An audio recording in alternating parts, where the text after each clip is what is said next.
దైవమా, ఇది ఏమి ప్రేమ! ఎంతోమంది కాలంలో కలిసిపోయారు. గొప్ప గొప్ప ఆరోగ్యకరమైన వారు, ఉన్నత స్థానంలో ఉన్నవారు, ప్రతి దాంట్లో హెచ్చైన వారు కొంతమంది ఈ దినాన్ని లేరు. దేవుడు నిన్ను భూమి మీద ఉండకుండా తీసేయటానికి ఇష్టపడలేదు, కానీ భూమి మీద ఒక మట్టి పొరుగుగా, ఒక బెలూన్గా, ఒక గడ్డి పోచగా, ఒక వాడిపోయే పుష్పముగా దేవుడు తయారు చేసి ఉంచితే ఇది నాన్న దేవుడైన యేసుని అంగీకరించడానికి ఇష్టపడట్లేదా? అందుకే ప్రభు అంటున్నాడు, బూదిగంత నివాసులారా నా వైపు చూచి, మీ అమ్మ నాన్నగారి వైపు కాదు, మా వైపు కాదు, సేవకుడి వైపు కాదు, మందిరం వైపు కాదు, ప్రజల వైపు కాదు, ఇరుగు పొరుగు వారి వైపు కాదు, యేసు వైపు చూచి రక్షణ పొందడి.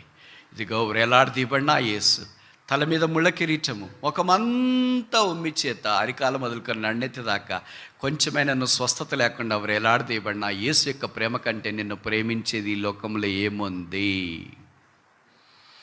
లోకంలో చాలా దానాలు మనం చూస్తాం, కనీసం 5 దానాలు. మొదటిది ఏంటి? అన్నదానం. రెండవది వస్త్రదానం. మూడవది ఏంటి? అవయవ దానం. నాలుగవది ఏంటంటే రక్తదానం. 4 రకాలైన దానాలు చేసేవాళ్ళు భూమి మీద చాలా ఉన్నారు. 5వ దానం, ఆఖరి దానం ఒక్కడే చేశాడు, అదే ప్రాణదానం. ప్రాణదానం ఎవరు చేస్తారు? వాళ్ళని దానం చేయమ్మా అంటే 10 రూపాయలు, నీ ప్రాణం దానం చేయంటే. మన దారముడు వెళ్ళేటప్పుడు చాలామంది దానం కొరకు అడుగుతూ ఉంటారు.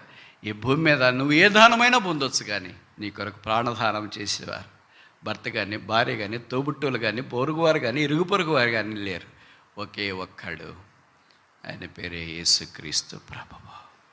అందుకనే ఆయన ప్రాణదాతని, ప్రాణనాథుడని, ప్రాణప్రియుడని మనం పాటలు పాడుకుంటూ వచ్చిన.